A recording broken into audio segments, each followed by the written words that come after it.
Thank you. Ranking Member Portman, you're recognized for your questions. Great. Thank you, Mr. Chairman. Thanks to the witnesses for their testimony. This is obviously a serious issue, and I agree with Ms. Vinograd, who said that a lapse in the authorization would be catastrophic. I think it would help these transnational criminal organizations, among others, and yet we need better data to be able to put together the right authorization to write sound policy. We know already what happens on the border with these drones. We know they're used for deliveries, not just for drugs, but also currency and firearms, other contraband.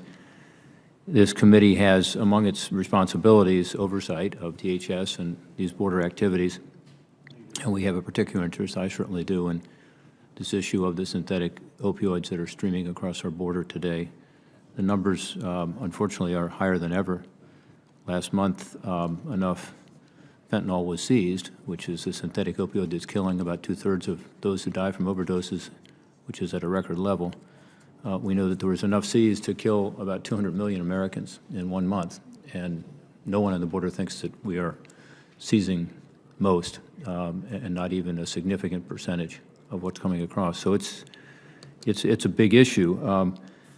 Ms. Vinograd, question for you. Understanding this increased threat from these transnational criminal organizations, how do you assess DHS's current performance in countering the use of drones for cross-border illicit activity?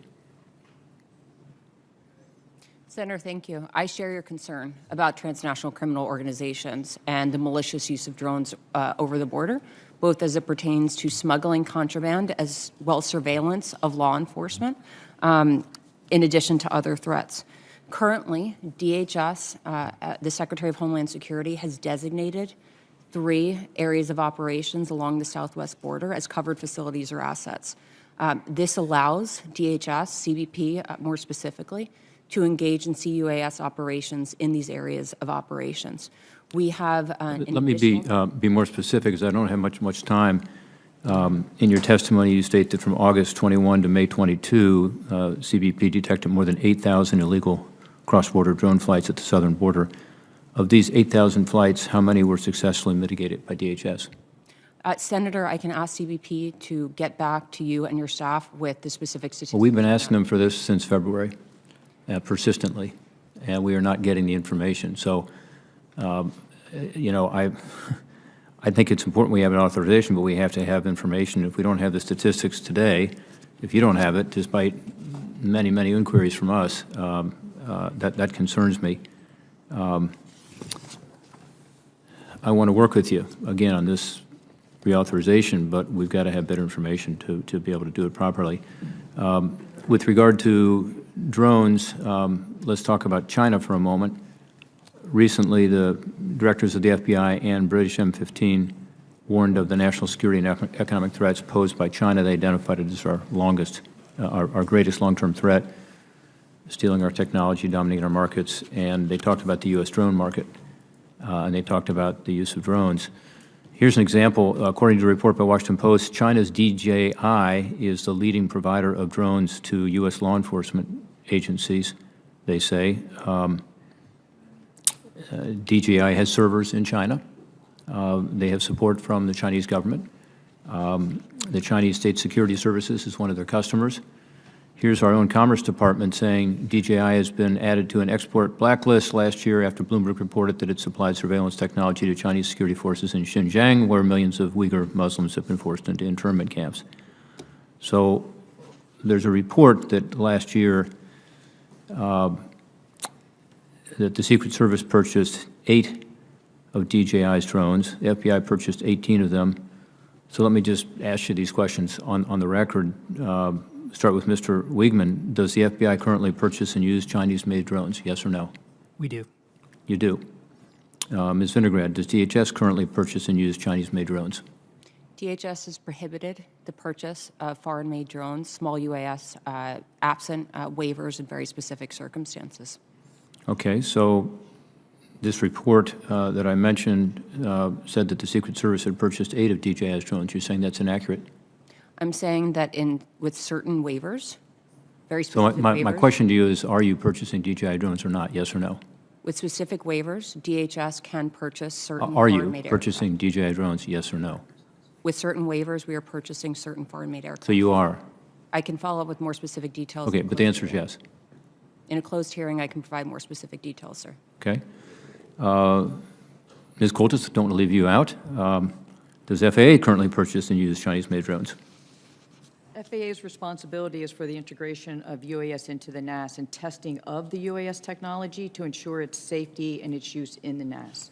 We don't actually purchase drones. We do Okay. the testing of the drones. Thank you. Again, given what the FBI has told us, what the Commerce Department has told us, what we know from reports, I can't believe we have to write legislation to force U.S. agencies to ban the use of Chinese-made drones, particularly where the servers are in China, where Chinese government is a part owner and a supporter of this particular company. But we do have that in the USICA bill. It's a requirement in the USICA bill, and I hope we can get that legislation passed. If we cannot get that legislation passed, would you all support including this kind of legislation in whatever we do in terms of reauthorization? Ms. Vinograd. I share your concerns about these drones and would welcome a conversation on specific language, sir, yes. Mr. Weigman. So just to be clear, we share the concern as well, Senator. We want to shift away from use of Chinese drones, and the FBI is working, and other parts of DOJ are working on that objective.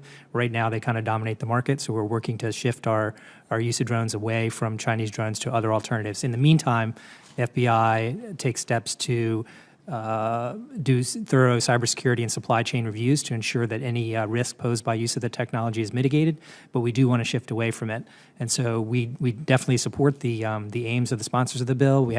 I think we've provided some technical assistance on some technical issues about things we would need to, changes we would make to the bill to make sure that we could support it and could conduct our mission consistent with the provisions, but we share the objectives of shifting away from these drones and using other alternatives that don't pose the same type of supply chain risk. Yeah, well, thank you, Ms. Wigman. The administration supports the legislation, the USICA legislation, and we did negotiate it, with the administration as well as Democrats and Republicans here in the United States Senate. So we appreciate your support of the broader legislation, and I hope we continue to work with each of you on both of these issues, getting better data as to what's actually happening, particularly along the border where we have a special interest in this committee, but also with regard to the use of these drones and the potential national security threat of having this information be relayed back to China and used against us. Thank you, Mr. Chairman. Thank you, Senator Portman. Senator Johnson, you're recognized.